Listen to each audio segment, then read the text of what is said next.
Babies have particular needs. They don't have very many, and here they are.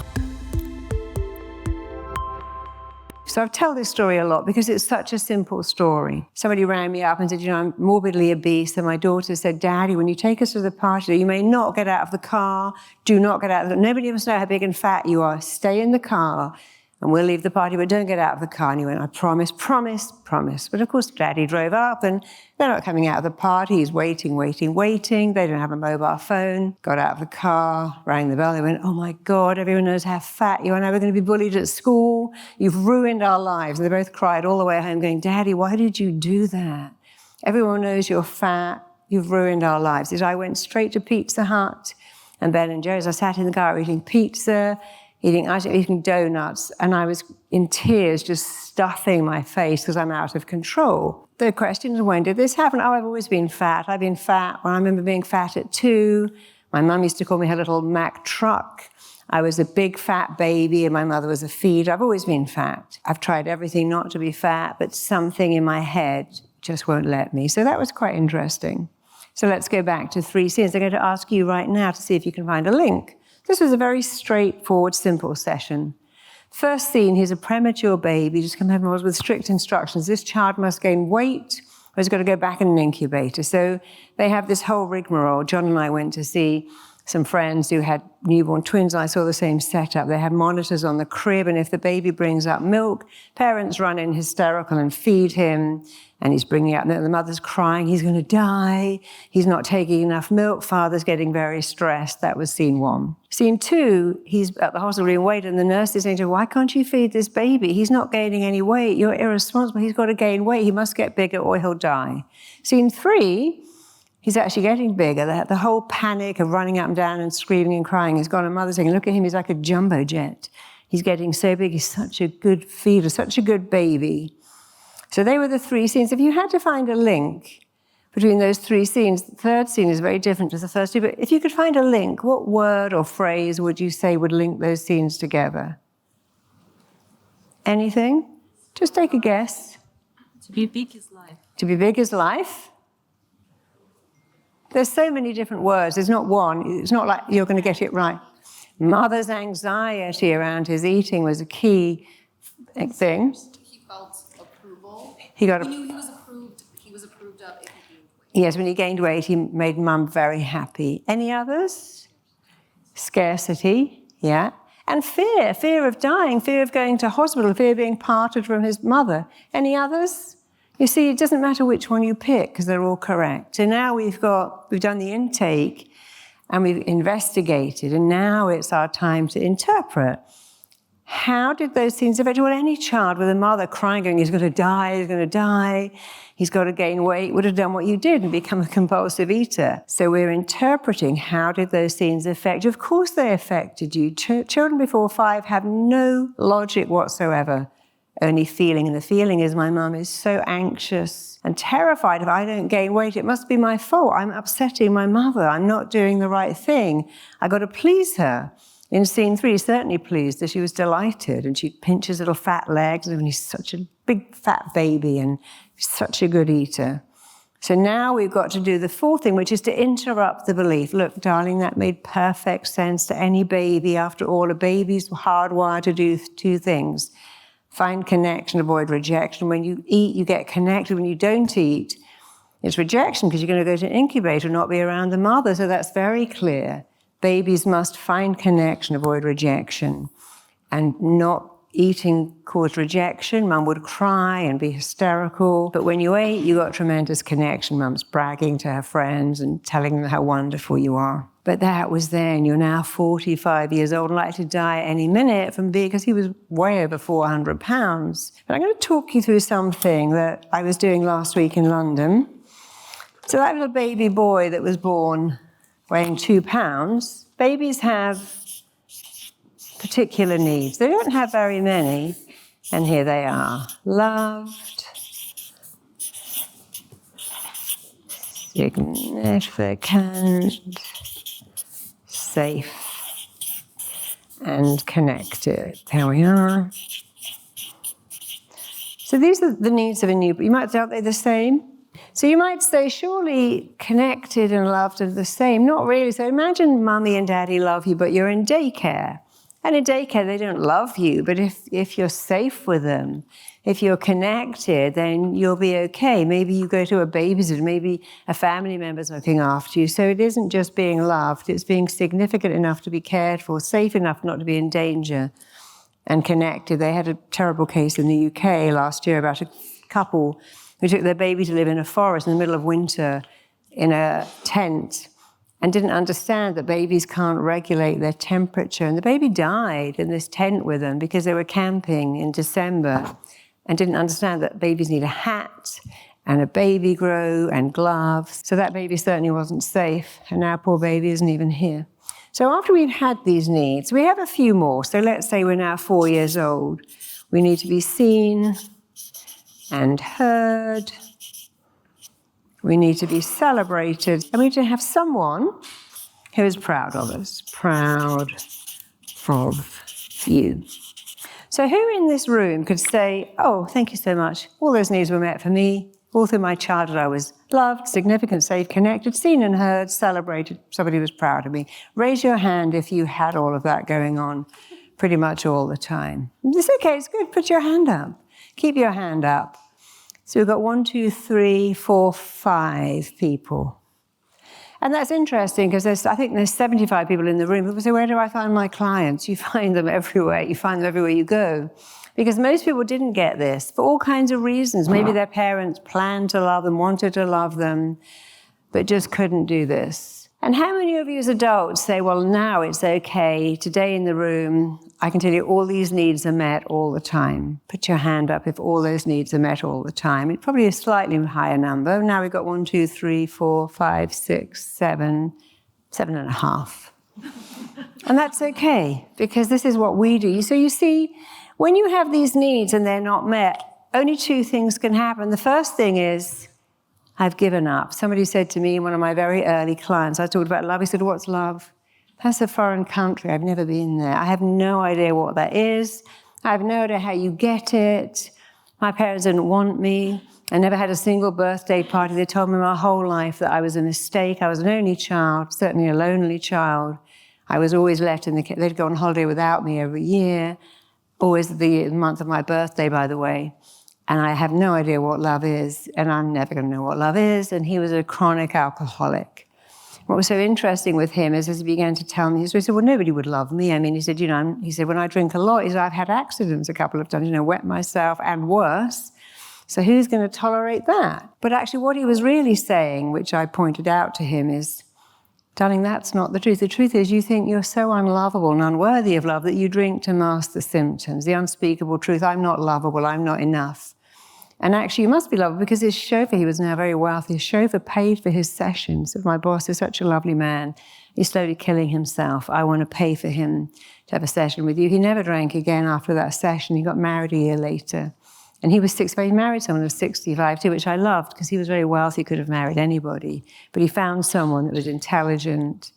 And I went to their wedding. And it was really nice to see that he had given up the need. Love doesn't exist. I'll never find love. So I drink to numb the pain. I drink to not feel. Realities of people who can't do alcoholism. But he drank in order to not feel.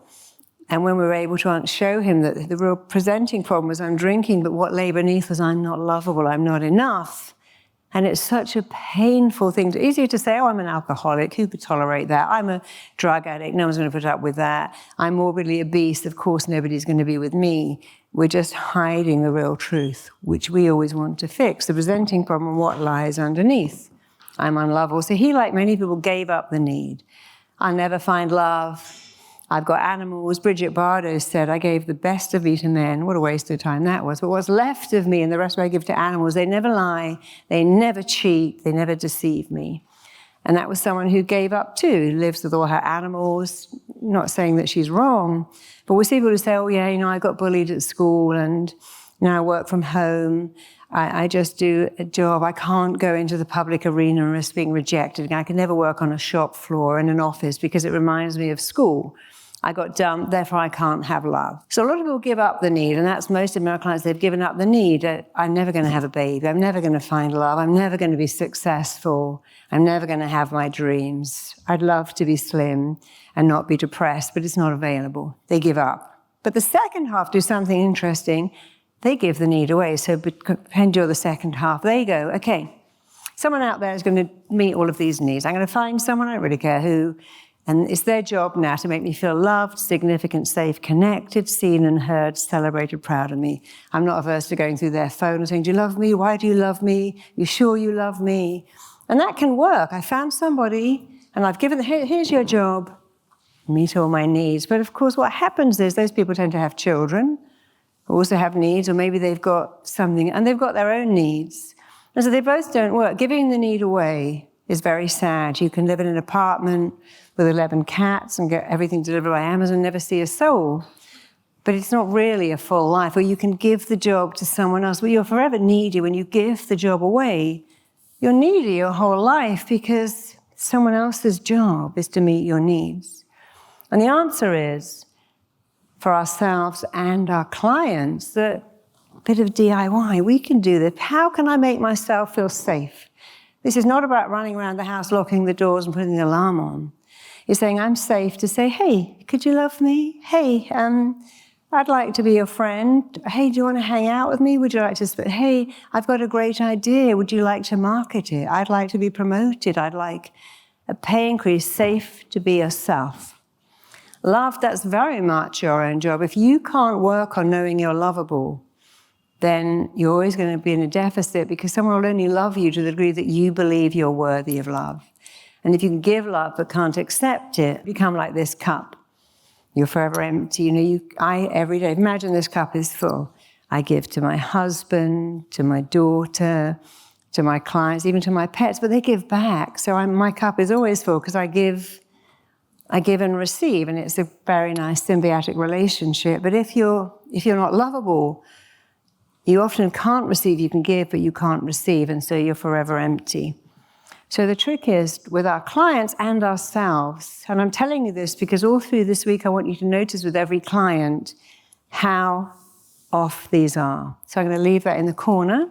When I'm working, I want you to look at, oh yes, that need isn't met, that need was never met. So last week, my first session in London was a girl who came up and said she was extraordinarily stupid, and she'd accepted she was utterly stupid. And she'd had 2 children. She also believed that they were stupid because she wasn't able to educate them. And she was saying in her first scene, she said, I'm in my bedroom and I've got to study for 5 hours. And my kind of mother and brother said, oh, she's going to be in there all night now because she's stupid. So she's in that room all night because she's a stupid person who has to study for hours on end. By the way, her father had died when she was 2. There was a younger child, 2 older, and the mother they had no money. So they were the poorest kids in the village. Everyone knew they were poor, and people say, oh, you can't have nice things because you're poor. So she also felt different. In the second scene, a little kid had fallen over, and the teacher blamed her and punished her. And she never said, I didn't touch him. Why don't you ask him? It wasn't me. It just happened to be next to him when he fell. Oh, the third scene, I remember it. She got into university, amazing for someone who said she was utterly stupid. And she asked her boyfriend to write her essay, and he did. And then when someone asked her about it, she couldn't answer because she hadn't written it, and she was very embarrassed. And then she just said this boyfriend was a narcissist. So I'm looking at these 3 scenes, and we could do it right now. Child in the room studying all night long, and the mother said, well, she's in there for the whole night now because she's stupid. Child who another kid falls over in front of her, but she gets punished for it and doesn't say, I didn't touch him. Then a girl who gets into university believes she's stupid. You can't get into university. You're stupid, by the way. We all know that. They don't let you in on a sympathy. You have to be smart enough to attend the lectures and write essays. But lets her boyfriend do the work and gets into trouble. And so straight away I thought, that's not true. A child, if I was imagining this poverty-stricken house, this unhappy mother, these unhappy kids, I said, maybe you went along with that because, first of all, the father's dead at 2. What does she need? This. Dad has died when she's 2, and there's a baby and her and 2 older brothers. And the belief, and she said, my mother's stupid, by the way, completely stupid. We're all stupid. It's a whole stupid family. But maybe she connected by believing that she had to be like them. Like if your whole family went out shoplifting, don't you think you'd be joining in? That's what Oliver Twist was about after all. So I was thinking then, that isn't right, because a child won't, they go, I can't read. I might as well watch some cartoons. I've tried to do this work. I'm stupid me. I think I'll just give up. But the fact that she was in there all night, I thought that can't be stupid, because children like that just give up. And she didn't give up, and she got to university. So I wondered if she'd gone along with that to be connected. But also she didn't have a voice. So in that second scene, there was a third scene. I've forgotten about that because we had 4 scenes. The third scene, she was asked at school to go on stage and demonstrate how to knit with another girl. And she said, I completely froze and I couldn't do it. I couldn't say a word. So we had the 4th scene. And I was asking her later, did you know? I said, I hated knitting. I didn't want to knit. So then we've got the root cause. We began to do the interpretation, what's going on in these scenes. Let's reframe. The whole session is always a reframe. Everything is a reframe. Let's look at the first scene. I don't think it's true that you weren't bright, because you were in that room all evening. Perhaps it was a nice way to get away from all the crazy others and get some time. And of course, you were stupid, so you need hours and hours to be left alone. It was probably really nice to be left alone with a book for hours and hours. So I don't think you were stupid at all. But I do wonder with that child why you didn't say it wasn't me. But of course, she had no voice. She wasn't seen and heard. When I was telling the third one, she said, I hate knitting. I never wanted to go on stage, and they made me do it. So again, no voice. She didn't say, I don't want to do that. Who wants to knit? I don't want to do that. At 7, she could have said, let's ask some other child. I do not want to demonstrate knitting, and I'm very nervous, but she didn't. And finally, the scene with a boyfriend who wrote an essay was a narcissist, and she got away from him. By the end of the session, she was laughing and saying, knitting, who wants to knit? And actually, you're right, I was so much smarter than that boy at college. I could have written the essay better than him, and I was very smart because I realized he was a narcissist and I got away from him. And so she had a massive reframe herself and was laughing and saying, yeah, I loved reading and writing, and I just never told the teacher I didn't hurt that child because I never had a voice. So she didn't feel loved. Her father died. Everyone in the village teased her. One of 3rd or 4th kids certainly didn't feel significant, didn't have a voice, didn't feel safe. They had no money at all. They were absolutely living in poverty, disconnected, because everyone in the village teased them. And she felt she was the only kid who didn't have a dad. Mother was falling apart with the stress of losing her husband, having no money, having 4 small children. Never seen and heard, never celebrated. No one said, you're so clever, or what a smart kid you are. And the mother never said she was proud of her. So in going through this, it all began to work itself out, and she was fine. But if we look at those scenes, so let's just go back to them quickly and see if you can pick something out. I know you can. The first one was at 7. The mother said she's going to be in there all night. The brother too, she's so stupid, she has to spend hours studying. That's scene 1. Scene 2, little boy's fallen over. The teacher said, you did that. Go and stand in the corner. I'll punish you later. And she didn't say, I didn't. Scene 3, which we forgot, she had to demonstrate knitting on stage at 7, which is hard for any kid, but she didn't want to do it. She didn't like it, and she went blank. And the 4th scene, the boyfriend's written her essay, and the tutor asked her a question. She can't answer it because she didn't write it, and she feels horribly embarrassed. What's something those scenes have got in common, a word that you'd use to link those scenes together today as you chain them together? Tremendous shame that she was stupid and poor and didn't have a dad. Being different. Yeah, felt different to everybody. I mean, you're different, you can't connect. And also what I said, she connected to that family by thinking they were all stupid, she must be the same. And she didn't want to be the brainy one because then she wouldn't have been the same. She just did what was expected of her. Not good enough. Say that again. Unworthy, yes, wasn't worthy of praise or writing her own essay. Didn't have a voice. And her whole session was extraordinary. She was such a different girl. And she was a teacher, so clearly she couldn't have been stupid. She was a teacher, but she said, I'm going to be a therapist now because I see so many children coming through my class who feel like I felt. Our job is to make them believe that they can meet these needs. That we can't, if we give our needs away, we're needy. If we give them up, we're needy. But if we say, I believe in myself. I think I'm amazing. I think I've got a gift. I can do something extraordinary. Then you're not needy anymore.